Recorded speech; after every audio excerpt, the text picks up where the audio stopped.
What's up, everybody? It's your girl, Denise Salcedo, and today I'm at Wrestleverse Fest, and with me is none other than Karrion Kross and Scarlett Bordeaux. Nice to see both of you guys out here. How are you both doing? Good. We're doing very good. Yeah. Amazing. How are you? You know what? I gotta tell you, Scarlett, getting to see you once again over here, I'm just like staring at you, and I'm like, she is just so gorgeous. Thank you. Kross is like, yeah, I agree. Yeah. Yeah. You know what? It's been really cool, though. I've been kind of creeping here in the corner, seeing you guys interact with all of your fans. And one of the things that I've noticed is just how much passion there is with everybody that has came up to talk to you guys. What has this experience been like to be out here and doing the meet and greets and getting to see the fans and speak to them? I mean, it's nice to do it again. We came up in this environment on the independents before WWE. I think it's important to be able to engage with people authentically. You can ask them what they like about the show, what they don't like, what they like about you, what they don't like. Getting that like firsthand feedback from people, I think, is important. It's important to know how to give people what they're looking for, and you get a lot of that here. And just the amount of support we've been getting, holy cow! I mean, it's pretty awesome. Everywhere we go, they're out there, and they're here today.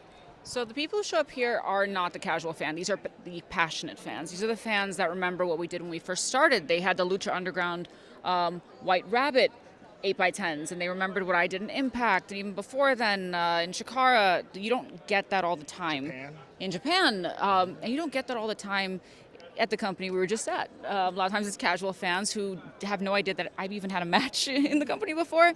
But it's fantastic, and it's just really, really great to know that there's people who, I don't know, they're always with you with whatever part of the journey you're on. And that really is incredible to see them follow you into your journey. And I want to start there. Yeah, exactly, right there. This is where all we dorm. Yeah, that's where we pointed. Whoa. We're on television. What are you doing? You know, just time traveling. Good bracelets. Bracelets. That's nice. Very evil. Very evil. Very nice. What is that? You got a wallet? I have a wallet chain. It looks like teeth. Doesn't it look like It does teeth? look like teeth. St. Christopher, are you afraid? You owe me money. That's teeth. Monies. Yeah. These just look like teeth. These are not teeth. Well, That's definitely teeth. Anyways, do your interview. I'm busy. Thank you, Danhausen. Bye. It's always great. We got Danhausen cameo, guys. Let's say this is lit right here. So now we were kind of talking about, you know, the fans going across this. Like, how are we gonna get back from this? We're talking about the fans and how passionate they all are, and they're following you guys in everything. So to see them go and support you guys, for example, when you made your appearance right now on GCW, the documentary that you guys put out has been getting an insane amount of numbers. How have you guys felt of the fallout of everything that has sort of came after WWE?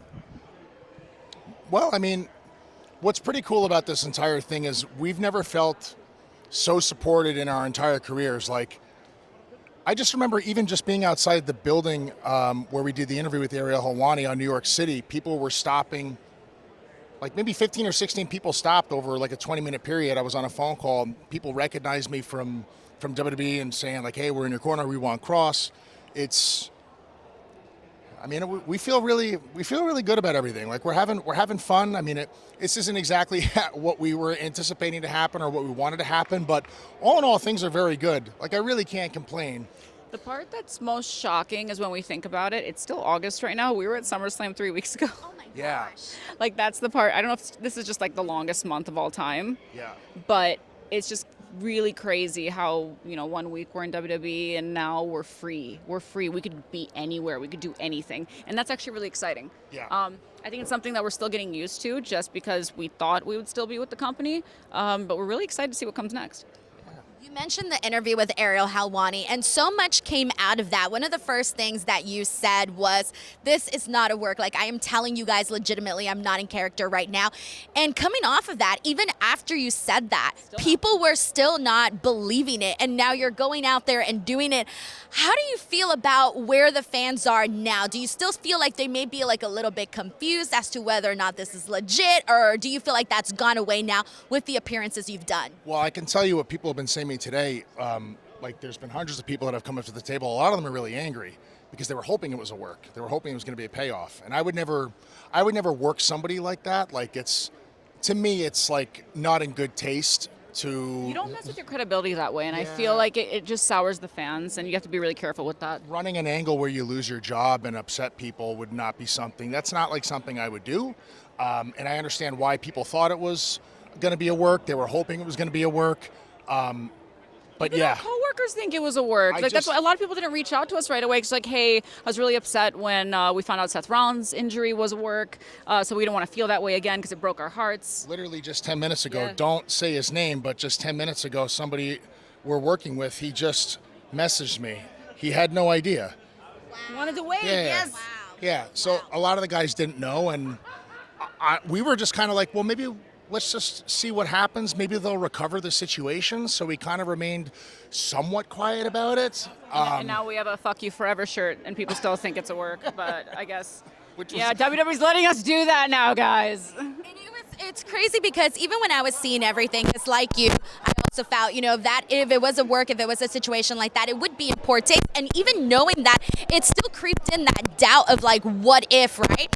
And now, but it's very unfortunate. And since that Ariel Helwani interview, I was curious because you did say that you were still open to having conversations with WWE. Have they at all reached out since that interview? No, but I mean, to me and to Scarlett, I don't feel like we're on scorched earth communications. Like, I feel like there's an ability for us to communicate, but we've. That was the last thing I told them. I said, you guys have our numbers. I think everything's going to work out, but you know how to reach us. And they're like, the line goes both ways. I'm like, what do you mean? You said the offer was rescinded. Like, you guys rescinded can the go. offer, and we The came. conversation's over.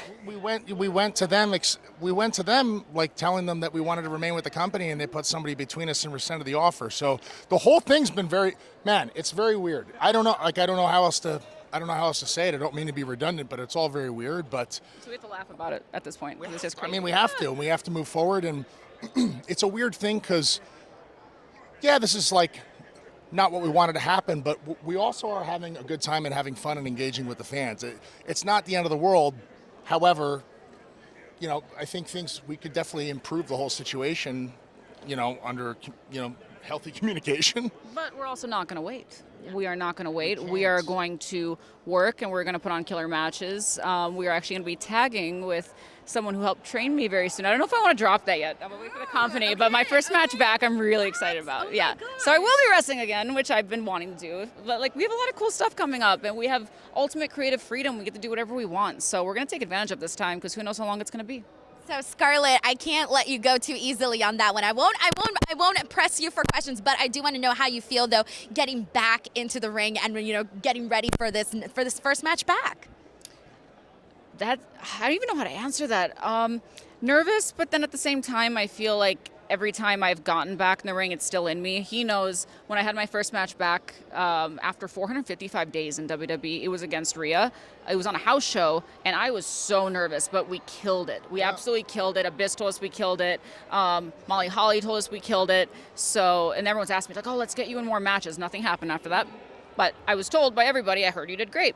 My first singles match in WWE on main roster was against Lyra, and then she was called to main roster. They were happy with that. That was her first WWE match in Ireland, right? And everyone loved it.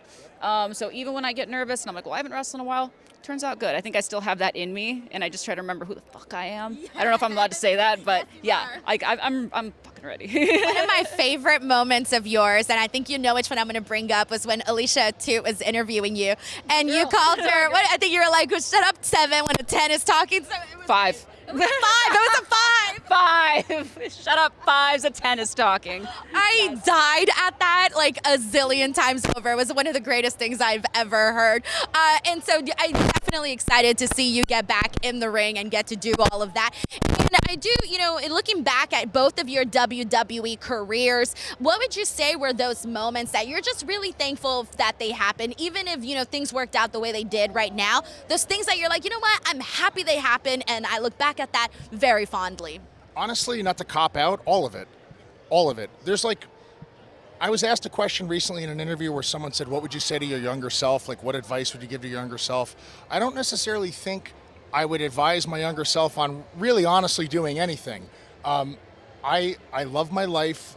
I love who I am as a person right now. I love the fact that I have the ability to take care of my family.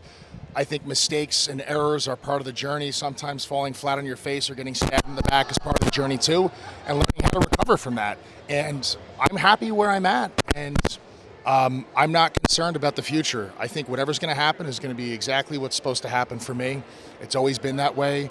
One of my favorite moments above all of them was actually when I was in Saudi with the guys who were in the Red Sea, and we were just hanging out on the beach together. It was the whole roster just hanging out. I still have a video of it. I was planning on posting it one day, but It's so funny that you said that. It's so funny that you said that. But to go off of what you just said, I think people are unhappy when they're thinking too much about the future and thinking too much about the past and not and just enjoying the present and whatever you're doing. So to go off what you said, exactly. So I'm so glad that you're there too. there's no need to.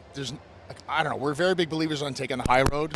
There's a lot of nasty things we could say. I don't want to. She doesn't want to either. And we're just happy for the support we get from everybody. So. What was the last conversations that you had surrounding your creative in WWE? Were there any?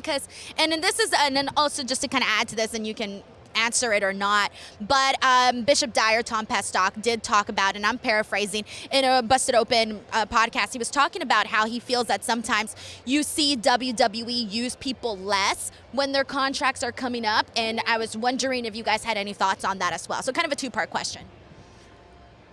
Trying to think how we should answer that. Well, the creative that we were supposed to have on Monday Night Raw got killed on Sunday, and the creative involved other people. I would love to tell people, I know they want to know, but that idea still could be salvaged for that other person who was involved. So I don't want to jack up their creative talking about it, but it was something really big, and it was something people really would have enjoyed. I can tell you that right now. And maybe one day we can do that creative, and you and I can revisit this conversation, and we can get into that. In terms of what Tom brought up, I think that has happened in the past before. Our situation directly was a little bit different. I mean, I was off TV for the first 4 months of the year almost. Yeah. So right before, but then I was trying to, tell myself that I bet you there's going to be a little bit of a push right before, and there was, but we weren't overthinking it even then. We're like, whatever happens, happens. All we can do is give them our best work, even with whatever little TV time we have. And I feel like that's what we've been doing for years, and just maximizing whatever little we get. And I had a concern about that because when the Final Testament went over on the Wyatts, that was not supposed to be the end of that story. And I'm using my words, there was an accidental transfer of equity to our group. And that was not supposed to be the end of the story. The rest of that story will be told another time. There's a lot of private details in it. But then my group was gone. And then I was kind of regulated to just small backstage stuff for a while. I was supposed to be in the Rumble. They pulled me out of the Rumble last minute. It did feel like my presence was shrinking quite a bit. So you took it back. I took it back. I tried to, get involved on social media, start creating character pieces and fun stuff for people to watch. I tried to make the little things I had backstage mean as much as possible, and the audience actually forced their hand to use me. It was really, honestly, it was the audience that really actually called for me to be a bigger part of the show. So that much I can tell you.